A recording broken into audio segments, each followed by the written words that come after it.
Hello there.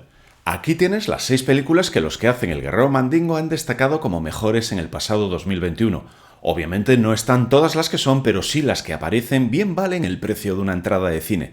Recordad que como toda lista es susceptible por vuestra parte de mofa, escarnio y befa hacia mis monos redactores. Pero primero vamos por orden creciente con la sexta de esta clasificación, la Benedetta del mejor Verhoeven en años. Y es que 5 años sin ninguna película del holandés se antojan excesivos para todos aquellos que disfrutamos con la peculiar visión de un cineasta que mantiene su particular concepción del cine como arma transgresora de la realidad, incluso en aquellos proyectos fallidos, que los tiene, ya sea por censuras absurdas o descalabros en la producción.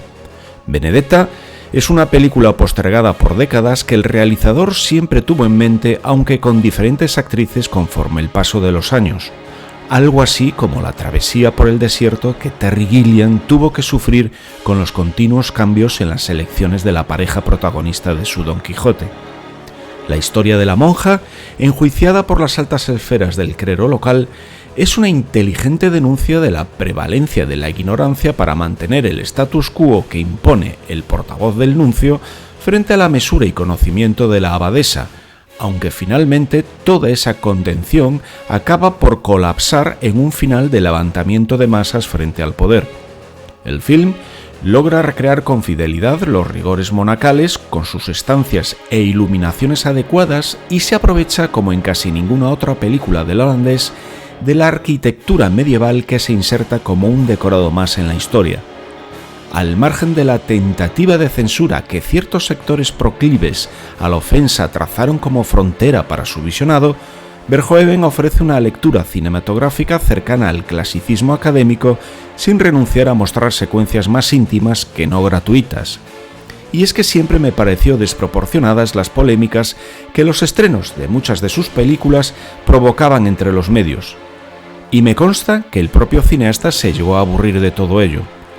Algo parecido, a nivel local, a lo que le pasaba a Almodóvar en aquella España de los años 80 y 90.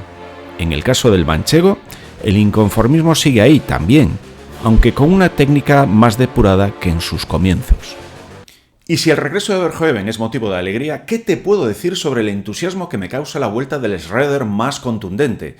Ya adelanto que El contador de cartas es una de sus mejores películas. Y eso son palabras mayores cuando hablamos de uno de los mejores autores que dio la generación que cambió Hollywood, como Peter Biskin acuñó en su libro Moteros tranquilos y toros salvajes, y que te recomiendo de manera entusiasta.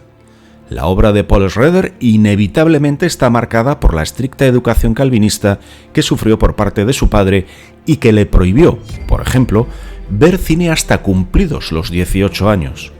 Los protagonistas principales del cineasta suelen ser inadaptados sociales, marginales afectivos, obsesivos autodestructivos y siempre penitentes de culpas autoimpuestas o propias pero no resueltas. En El contador de cartas, William Tell es un jugador de póker que perfectamente podría ser el Travis Bickle de 1976. La película, además, evoluciona en su trama y en su concepción como el film que dirigiera Scorsese. Un tipo meticuloso, reservado y solitario que a modo de expiación personal decide hacer suya la tutela de un joven descarriado, carne de prisión más temprano que tarde. Y me voy a parar aquí, ya que no quiero caer en la tentación del spoiler, pero es una de las grandes películas del 2021 y si eres fan del cineasta, ya estás tardando en visionarla. Su cine, exigente pero digerible, no te dejará indiferente y tampoco te tomará por tonto. Es lo que Lars von Trier hubiera podido llegar a ser si hubiera mantenido la cordura en su filmografía, claro. Mi entusiasmo por este cineasta es tal que ya adelanto que el próximo Freaky Friday se dedicará a la figura del estadounidense, aunque tal y como están mis monos redactores, tardará en realizarse. Verhoeven y Schrader son dos cineastas con un sello muy reconocible de autor, distinción a la que Paolo Sorrentino aún no le concedo a pesar de la acertada que fue La mano de Dios, el hermoso homenaje al cine de Fellini, camuflado en esa sanadora mirada de su juventud napolitana. Y lo es porque las vivencias del joven Fabietto son las propias de Sorrentino, que confiesa que solo después de ver la descomunal Roma de Cuarón se atrevió a contar sus recuerdos de esa Nápoles premaradoniana tras 20 años de tentativas. Y es su mejor película, la más medida, la más feliniana sin caer en el plagio. La secuencia que abre la película hasta la llegada en moto de Fabietto y sus padres a la casa de Patricio y Franco es lo mejor que ha dirigido hasta el momento, y la menor rimbombante de su supuesta autogenialidad que se sufre y de qué manera en su La gran belleza. Pero me gusta Sorrentino, y disfruto incluso en sus excesos por ser un alumno aventajado, sátiro, irreverente e incorrecto de esa visión tan propia del cine italiano de los 60, con todo lo que hoy en día no está en boga ni de moda y que incluso sus colegas más precavidos ni se atreven a plantear por aquello de sufrir la turba trumpariana o la quema purificadora en Salem. El cine de Sorrentino, cuando acierta, abraza, acoge y dibuja sonrisas cómplices. Defino las sensaciones que tuve con su Fue la mano de Dios con aquella respuesta que me dijeron en Sicilia, hace ya años, sobre la amabilidad que recibí en el trato por parte de sus habitantes. Sí, pero porque somos italianos del sur. El film te deja en un estado de reposo, libera tus endorfinas y te traslada a esos campos de olivos bañados por la luz del Mediterráneo. Así sí, Paolo, así sí. E inauguro el podio con una joven prometedora de la actriz inglesa Emerald Fennell, que para la ocasión dirige su propio guión sobre el trauma sufrido por una joven durante su paso por la universidad y su posterior particular búsqueda de justicia. En estos tiempos de empoderamientos meritorios necesarios, viene bien recordar que el machismo subyacente en la cultura popular no es patrimonio exclusivo de los hombres.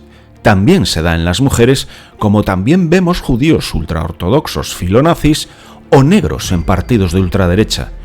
Y digo esto porque el gran acierto de la película es el de mostrarnos cómo delitos y abusos son justificados por los dos sexos, revirtiendo la culpa siempre en la víctima, que si había bebido alcohol, que si llevaba minifalda, que si iba sola a los bares, y todo ello a través de la mirada de Cassandra, que con copa y puro en mano, el castizo taurino diría aquello de buen morlaco al que se le empieza a pasar el arroz.